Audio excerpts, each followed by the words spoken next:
Hello, I'm Tom McRae. This is the News Hour live from Doha. Coming up in the next 60 minutes, calls to end Israel's bombardment of Gaza. Demonstrations take place in several cities around the world in support of Palestinians. Israel's ground troops battle Hamas fighters after it carries out its heaviest strikes on the Gaza Strip. At least 7,700 Palestinians have been killed in the past 3 weeks. The UN and other aid agencies lose contact with their teams after Israel severs communication services across the territory. And the UN General Assembly overwhelmingly passes a resolution calling for a durable humanitarian truce despite US objections.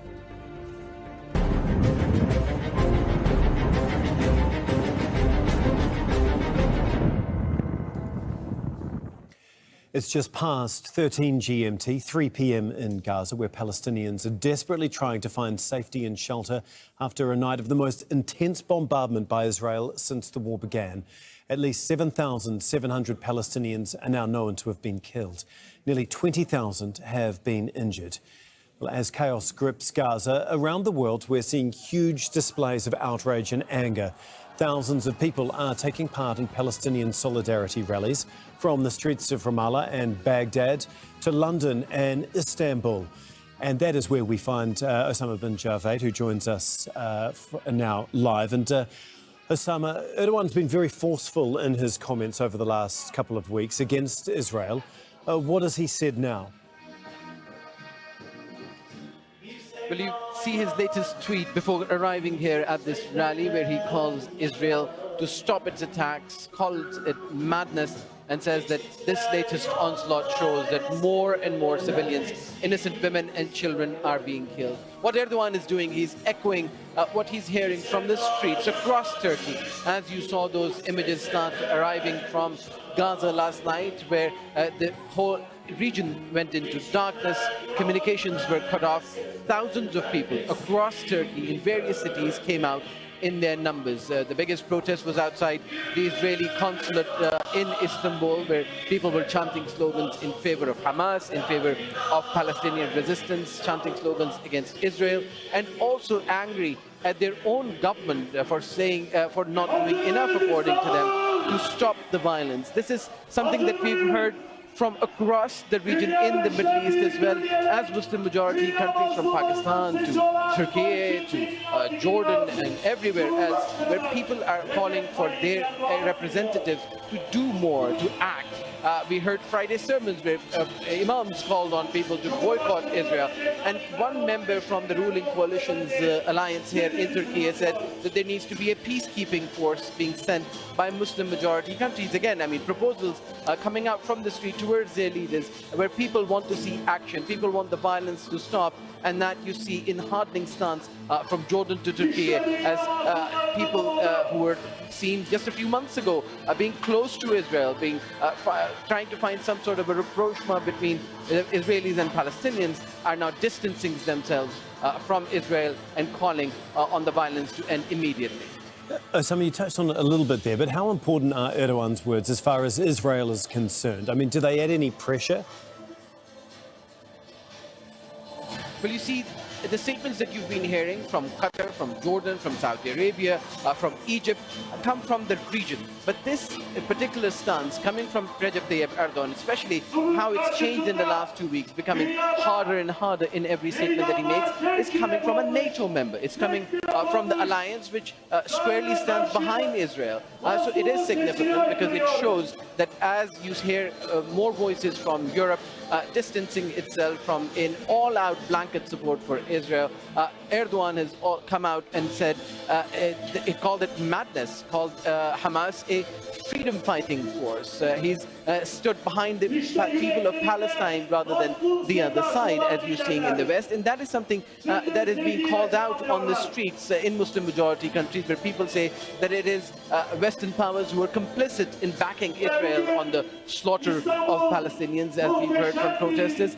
They say that they see a complete double standard in the implementation of either international humanitarian laws or the rules of war by Israel, and the world stays either in silence or complicity with Israel. And that is something why, as you see, there's a sea of people behind me. This podium, this place, organizers were expecting 1 million people, and in the last few hours we've heard that they're expecting that the numbers might cross 1 million.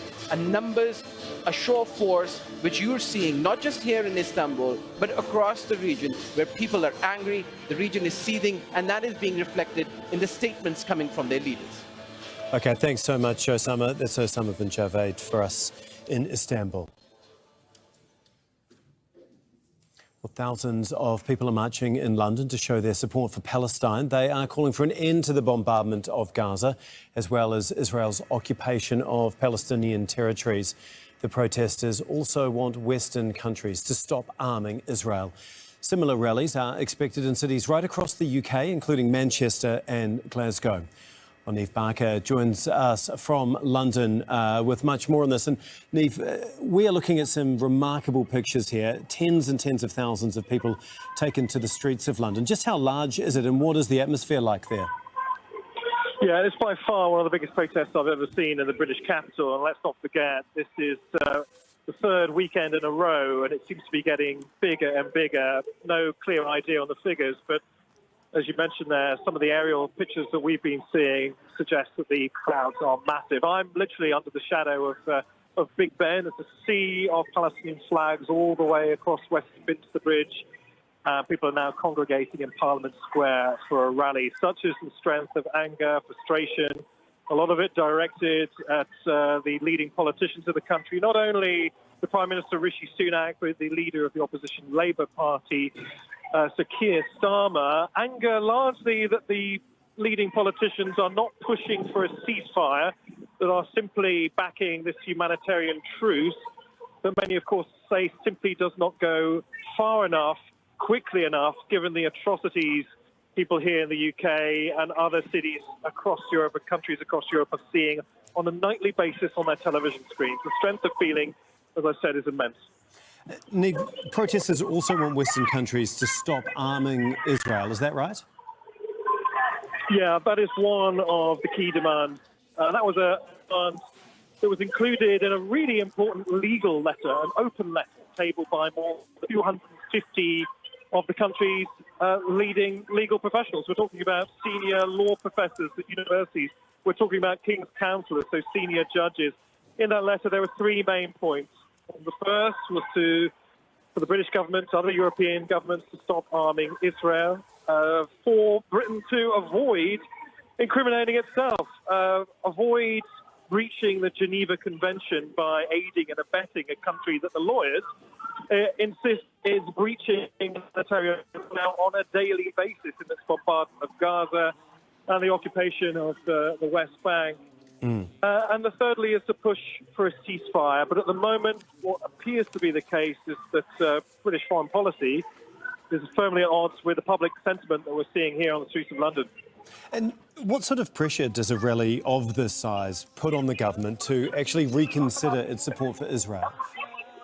Yeah, that's a really good question. I mean, what we're seeing politically are members of the public, constituents, writing in very large numbers to their MPs. So Prime Minister's questions in the House of Commons, seeing politician after politician standing up and vocalising those concerns in Parliament. So most certainly the British Prime Minister is aware of the